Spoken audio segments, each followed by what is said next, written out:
Go. So we've been live for a little bit longer. Sorry, folks, if you've been watching us sit here and be quiet. But we are live from LEDucation 2024 in New York at the beautiful Hilton Hotel here in Midtown Manhattan, Greg Ehrich. And I want you to keep it easy, Greg. I want you to stay easy with Light Made Easy. Go to KeystoneTech.com. That's KeystoneTech.com. That's right. And, as a lighting distributor, maybe not as a design person that'd be here, I get scared sometimes with direct, indirect lighting. Ooh, don't Expensive, get scared.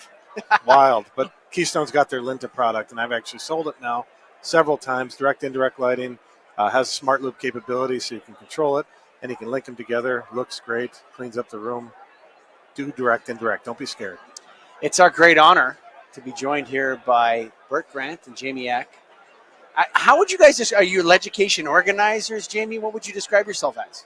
I would say, Bert being the original organizer of this event, but yeah, I would say we're an organization.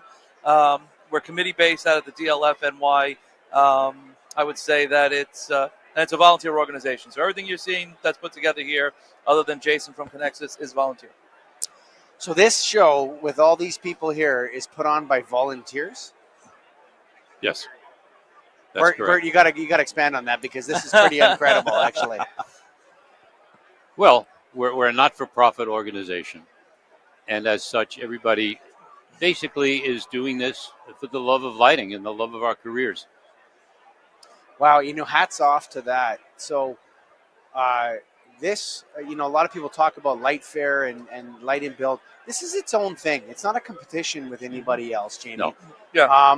When you're looking at a show floor packed with lighting people, how do you feel? Oh, I feel fantastic. I think you hit it right on the head. The difference between a Light Fair and a LEDucation is people really do come here. They know their stuff. They know their craft. They've been doing it for many, many years, and they come here and they want to see what's the latest and greatest. What's innovative? What am I going to see? And the fact that it's such a small venue for them. So you say 7-foot table, 8-foot high, 4-foot deep.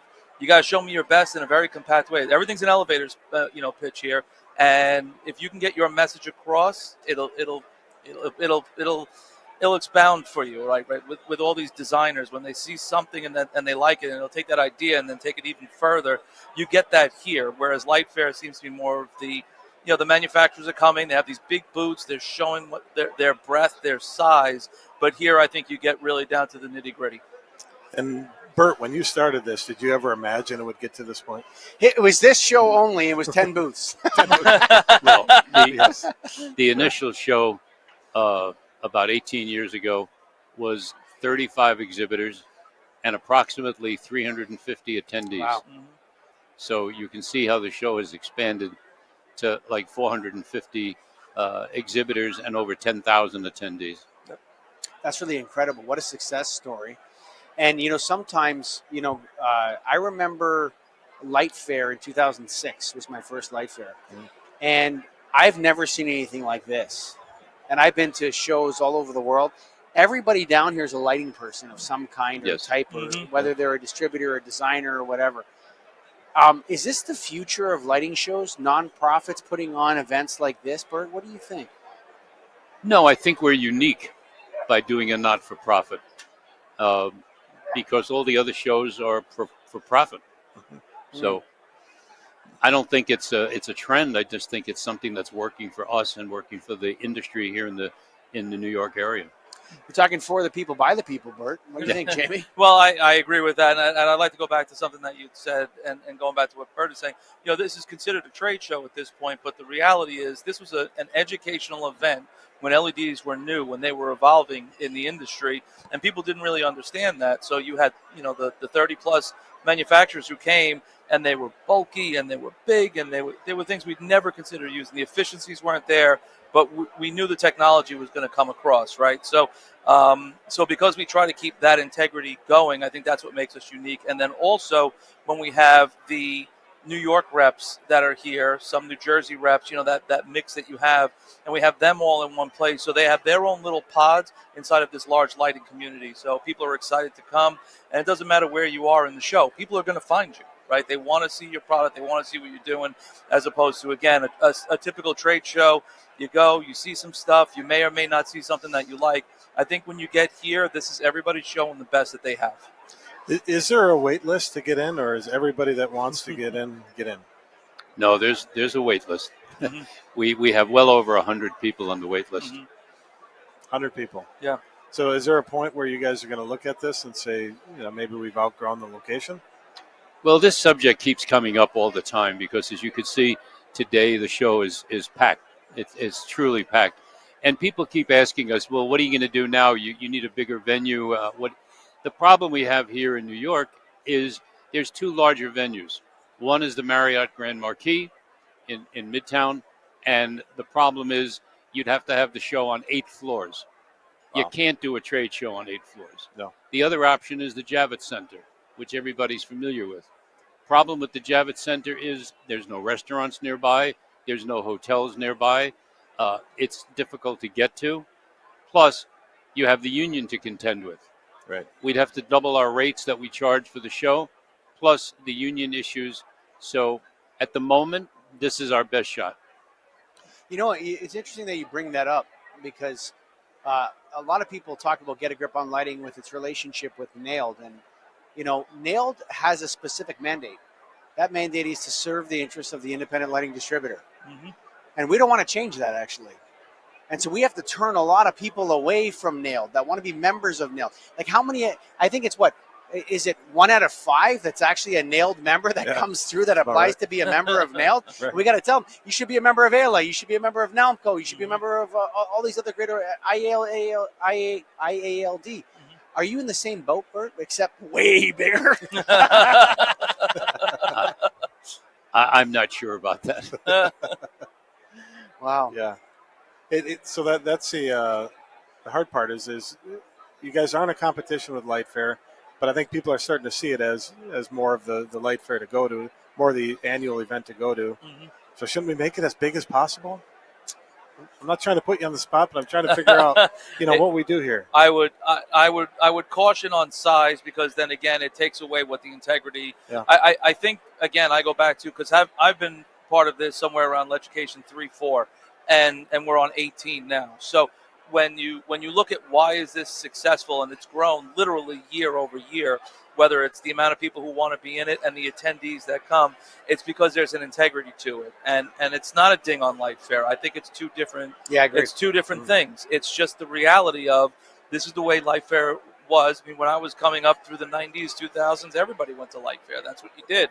Now it's, there's an alternative, and the alternative grew like the technology did, right? So when I was going to Light Fair before 2006, I was with Philips.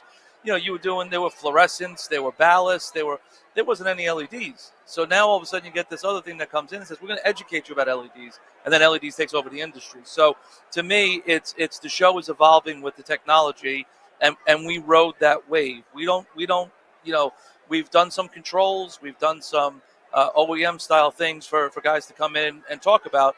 But again, the nuts and bolts where the meat is on the bone is with what you see behind us, which is, the lighting companies showing their best and what they could do with an LED. I know I have a guide here somewhere, but how many educational sessions are you guys doing? Offhand? I think there's about 45. I believe it went down to 45. There was both virtual and in person. We are doing virtual as well. Virtual and Yes. in person. Yep. The virtuals are Thursday, Friday. Some of that's a mix of just scheduling, and some of the presenters for those wanted to come. So we allowed them to do their presentations the week before, and then they came in. And it was well attended. There was a couple of thousand people on the virtual sessions. Wow. I know we're only a couple hours into it, but is there anything you've taken from this year that you're already like, we got to do this next year?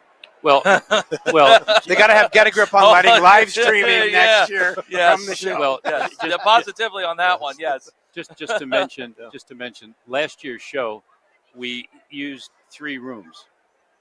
We had the Grand Ballroom, we had America's Hall 1, and we had the Rhinelander. Knowing that we had more people to be at the show, we had to expand a bit. We've moved into America's Hall 2, which added approximately another 130 or so exhibitors. So that's why we were able to expand this year. We're going to have to see at the end what we do next year if we have any other opportunities to use any other space at the hotel. And if you don't mind me saying, I will also say that the size of the booths this year are enormous. I mean, what you're seeing out there is bigger. It's better.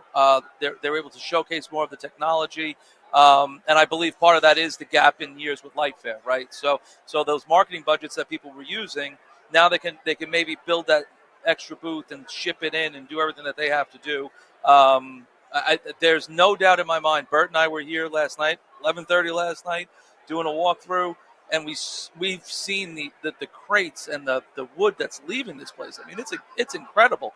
So the amount of money that people put into this show is reflected in the attendance, because people know when they get here they're going to see some quality product out there. And not the least of which, when COVID hit and we shut down, you guys were supposed to be here. Yes, for 2020. In 2020, right? And but LEDucation survived COVID because in the essence of it was education. So when we went virtual and people had those virtual exhibit rooms and all that stuff, there was some reps that thought that was the greatest thing going, because then they were able to get their audience in and still do the same thing without. And some of them got creative. They sent samples out to people. They did things prior to them having their meeting at LEDucation. So we were able to sort of float that through the pandemic, and then we come out on the other side much stronger. So. And again, it's a learning curve for us, right? So I think we're over 2,000 more people this year than last year. That's an enormous amount of people. Wow, Huge. that's a lot. Yep. I want to, before we sign off, I just want to say someone that I interviewed twice, someone that received the Lifetime Achievement Award last night posthumously, and was a big part of LEDucation. Yep. Rest in peace, Caroline Rinker. Yes. Bert, Yes. what do you have to say about that? Well, Caroline was my co-chair for approximately several years. And I handpicked her because I knew who she was and how good she was, being a past president of the DLFNY. And we worked together for several years.